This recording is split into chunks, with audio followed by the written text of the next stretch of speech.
Kingsley Studios.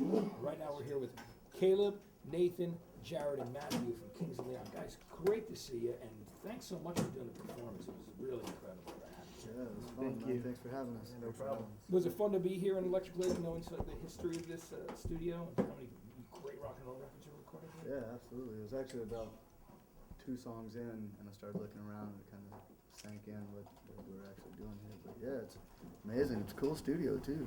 Let's talk about the new album. There's just some great songs sonically. I love this record, and again, we talked back at All Points West. I spoke to you guys about it, but this time you didn't use Ethan Johns. You decided to go with your friend who was kind of an engineer guy that you guys knew, right, to do the production. Yeah, we kind of wanted to stick a little closer to home. We kind of made this record with people not really expecting us to put out a record so soon. So as opposed to, trying to get everything together and, figure out who could do it and who not, we were just having drinks with Shakir one night, and we told them we had been thinking about, him and Angelo doing the record. And they said yes, so we kind of booked the studio and kind of did it on the down low. Yeah, and Angelo's been with you guys for a while, so he's a common thread, obviously, working with you guys here, which is very cool. So Nathan, tell me about, you guys recently just got back from the UK as well. It's amazing, because for those listeners out there who need to know that you guys are so big in the rest of the world, too. I mean, you play the O2 Arena over there, sold it out in an hour. You headlined Glastonbury one night. You've done so much stuff, and the rest of the U.S. is slowly catching up. You've got a really great fan base here who love the band, but it's amazing how Europe took to you guys. And think about it. How was it when you noticed how things were starting to explode over there? Was it? Our first show ever was sold out over there, so we never actually got a chance to kind of sit back and watch it grow. It was kind of each time we'd go back over, it was just 2 or 3 times bigger than the last time. But they accepted us early on, and I think they're a pretty integral part of us still being a band today, because they kept us popular enough that we got to keep making records, and here we are, number 4, and America's starting to get it.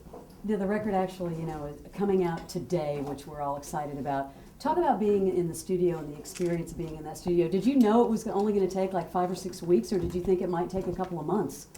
We went into this record thinking we were going to take a lot longer than we had on other ones, but I don't think we've ever taken more than 6 weeks on any of the 4 records, so saying and doing are 2 totally different things. We just seem to work a lot faster than we thought we were going on this record. So yeah, we really like being in the studio. We're still catching up to the rest of the world as far as musical knowledge. So for us to create music is it's special, and every day we discover something else that really makes us want to get back in the studio and make another record. Yeah, I love that song, Use Somebody. It's one of my favorites on the record. There's also that common theme with Be Somebody. Let's talk about that lyrically. Well, yeah, with Use Somebody and Be Somebody. At first, Use Somebody, I knew it was going to be Use Somebody and Be Somebody, so I thought maybe I'll just call it Someone Like You.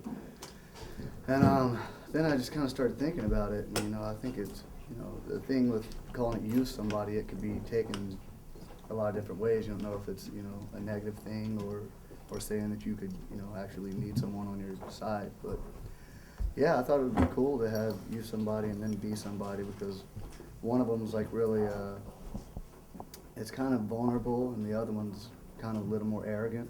And so I thought it'd be cool just to kind of have that mix on this album. And to show those 2 sides of those two different emotions and behaviors. Yeah. I've talked to Ed O'Brien and the guys at Radiohead. I've been friends with them since the first album, and they love you guys so much. He was just raving to me saying, this band means so much to me. I love these guys so much. Their music just takes me. You guys have a lot of other musicians who have you've got that level of respect. Is there anybody out there that you met that said to yourself, man, I'd love to work with those guys someday, or I'm kind of blown away that they're big fans of ours? Anyone, like Radiohead. I listened to a lot of Radiohead during the writing of this album, so to hear them say stuff like that, it was kind of crazy. And I thought, maybe it's just PR saying that. And then we played a festival, and Ed came up to me, and my girlfriend's like the biggest Radiohead fan, and she was standing next to me, and he just started gushing like on and on about us, and I was taken aback, and needless to say, I got laid that night. Yeah. Sometimes that kind of thing helps, that outside appreciation thing, right? That was probably the inspiration for Sex on Fire. I don't know. Exactly, and what a great song that is. Sonically, the things I love that you're doing on this record. Tell me, about the technique in recording that was a little different this time around?